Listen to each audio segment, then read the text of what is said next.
1954 Chevy. You wouldn't think the first car on our list, the 1954 Chevy, would be a candidate for a list of forgotten Chevys. It was a huge sales success in a string of sales-leading years following the Korean War and was the '1 sales leader in 1954 with 1,139,921 units built. But compared to the era-defining 1955, 1956, and 1957 models, the Tri-5 triplets, the 1954 will forever live in the shadow of the better-looking, more popular, more powerful V8-powered Tri-5s. The 1949 till 1954 Chevy might be suppressed in the memories of most, but it is still a highly sought-after model within some hot-rodding niches for use as a street rod, lowrider, or period-correct gasser. This is an old Chevy car worthy of being remembered, something we can't say for every car on our list. 1958 Chevy. Just as the 1954 Chevy's Thunder was stolen by the Tri-5, so was the Thunder of the 1958 model. As Detroit's jet-age styling motifs became more elaborate, with the proliferation of chrome and curves, cars would become in many instances caricatures of themselves. The 1958 Chevy advanced these themes to excess, combining it with the all-new X-frame chassis, amplifying what had been a perfect balance in the 1955 to 1957 Chevy. Customers responded poorly, and sales of Chevy cars in 1958 fell by nearly 30% over the 1957 model. Chevy would double down on the styling excess of the late 1950s with the alcohol-fueled design hangover of the 1959 Chevy. The positively inspired excess worked, bumping the sales numbers of the 1959 model back to Tri-5 levels. Once again, relative to other old Chevy models on our list, the 1958 is far from forgettable, suffering more from being overshadowed than a lack of inspired design. 1960 to 1969 Chevy Corvair. Hard financial times are nothing new to Americans, and the recession of 1958 was the most significant economic downturn since the Second World War. In response, Americans became interested in smaller cars in large numbers for the first time, stimulating imports from the likes of Volkswagen, Simca, and others. At Chevy, engineers got busy with the Corvair, a compact rear-engine car with good fuel economy, attractive looks, and performance rivaling similar cars from Europe. Ford, Chrysler, and AMC did so similarly with their respective Falcon, Valiant, and Rambler models. But early examples exhibited handling problems that were belatedly corrected. It didn't matter.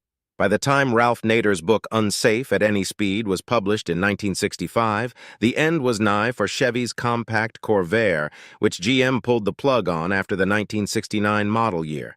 Make no mistake, the Corvair was a great little car according to its small but loyal following, and one could argue it doesn't deserve the forgotten status it wears. 1973 till 1976, Chevy Chevelle SS and the Laguna S3. The early 70s were tumultuous years for the domestic auto industry, which was hard-pressed to deliver needed change at such a fast pace. With fuel no longer cheap and stricter tailpipe emissions approaching, high-performance engines were hastily replaced with low-PO smog versions. The cars getting those engines, however, were already designed, and the factories were tooled.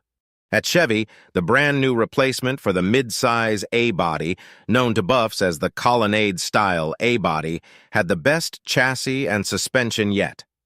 If equipped with the power plants originally intended, the Chevy Chevelle SS and Laguna S3 would have been the most potent, best-performing, and arguably the best-looking Chevy muscle cars to date, but it wasn't to be. Adding insult to injury, the feds required 5-mile-per-hour bumpers be tacked on at the last minute, spoiling the otherwise graceful shape. 1975 Corvette. The 1975 model year of Corvette is the poster child for the longer period between 1975 and 1982 when the third generation of America's sports car languished. It was the nadir of American performance with 165 horsepower, a number eclipsed by even the most mundane subcompacts of today. It's anyone's guess how Chevy managed to sell 38,665 of them. Nevertheless, the C3 Corvette had an amazing chassis for its time, only needing a motivational upgrade under its long, sexy hood.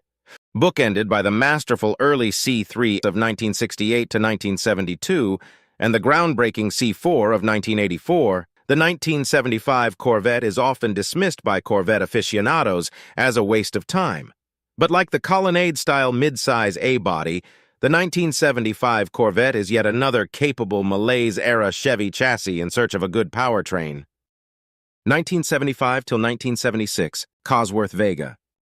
Those old enough to remember the Chevy Vega may remember a saying many Vega owners used at the full-service gas stations of the era: check the gas and fill the oil. Premature ring wear and the resulting oil blow-by were just the beginning of the many problems plaguing the standard fare Vega. But despite this, a concerted effort was made to transform the lightweight compact into a real performer with help from British engineering firm Cosworth.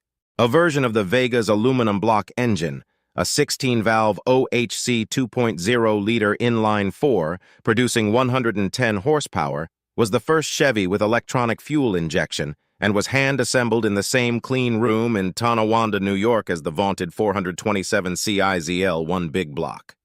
It was an honest effort at fuel-efficient performance using the best available technology, but the cars were expensive, only $900 cheaper than a Corvette, and just 3,508 examples were made in a 2-year run, wedding the car to its dismal reputation. 1980 till 1985, Chevy Citation. If there's one car on the Left Behind list that everybody can agree on, it's the Chevy Citation of 1980 to 1985.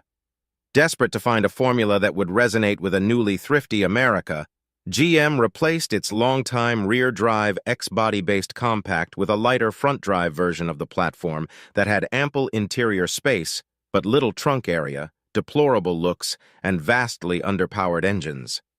In a bold move that celebrated Chevy's evolution to more compact, fuel-efficient cars, Motor Trend would make it 1980's Car of the Year, but the model would generate a raft of recalls, which would have a significant impact on Chevy's reputation that drags on the company to this day.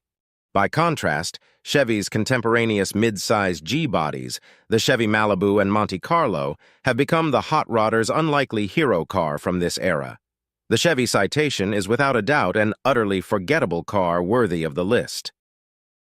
2003 to 2006 Chevy SSR. In 2003, Chevy launched a bold new vehicle called the SSR, short for Super Sport Roadster, that had all the hallmarks of a successful model. The SSR's sleek, retro-influenced style harkened back to Chevy trucks of the early 1950s and was loaded with fun stuff like a retractable hardtop roof, an all-aluminum 5.3-liter V8, and truck versatility from its GMT 360-based chassis. There was just one problem. 2003 was the year Chevy decided to fire its Camaro customers, and the faithful perceived the SSR, a far more expensive car with less performance, as a tone-deaf response. Rather than embrace the SSR, performance buffs considered it a lame attempt to placate them. Pontiac suffered the same fate when its rebadged Holden Monaro GTO supplanted the discontinued Trans Am and Firebird formula. Was the SSR forgettable? As much as we'd love to say it wasn't, we genuinely like it. History has announced its verdict. Leave this old Chevy car in the past.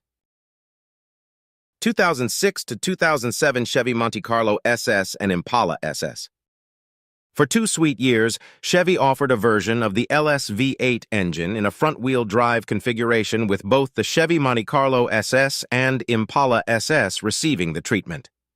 Built on GM's midsize front-wheel drive W platform, both cars were part of Chevy's plan to SS-ify every remaining model in the Chevy lineup, such that performance could be offered in every product range. Once again, this occurred in the wake of the Camaro's assassination. The 5.3-liter LS4 V8 put out 303 horsepower and could have easily produced more, but its front-wheel drive configuration necessarily limited what could be done safely under a full warranty. It was Chevy's best try ever at affordable V8 front-wheel drive performance, and we think these cars are under-admired and worthy of being remembered.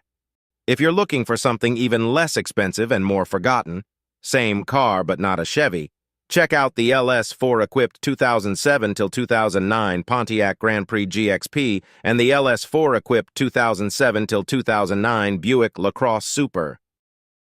2011 to 2017 Chevy Caprice PPV. You might not think a car built in 2011 is old, but in the light-speed evolution of automotive technology, a car like the Chevy Caprice PPV would be dead on arrival today. But hot rodders will see that as one of the PPV's many advantages. In an odd move that Chevy never made before or since, it opted to import the Zeta-based Holden Commodore sedan to the United States for law enforcement only, rebadging it as a Caprice PPV, police pursuit vehicle. With capacity constrained by the factory's output and a watchful UAW here in the States, relatively few PPVs were imported, and none of them were for civilian consumption. With the model out of production for the past 6 years, the 335-horsepower 6.0-liter LS V8-powered sedan makes great fodder for a daily hot rod. Its sleepy, nondescript sedan appearance makes it a great grudge machine, and examples can still be picked up at auction for cheap. The Caprice PPV is long forgotten today, and keen hot rodders will have fun taking advantage of that. 2014 till 2017 Chevrolet SS.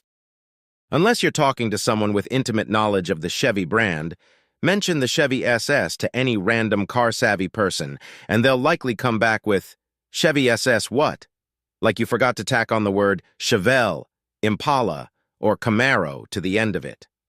Like the Caprice PPV that preceded it, the Chevrolet SS was based on the Holden Zeta platform, and like the PPV, it offered the most vanilla looks ever on a modern Chevy. What's important is the SS's 415-horsepower 6.2-liter LS V8, which was mated to either the indestructible 6-speed Tremec TR 6060 or 6L80E automatic, standard Brembo disc brakes, and GM's excellent standard magnetic ride suspension. Like the PPV, its looks are forgettable, but unlike the PPV, prices on used models, $40K and up, still hover near their original MSRP, making it a less attractive choice for a daily hot rod than its more numerous Caprice PPV platform mate.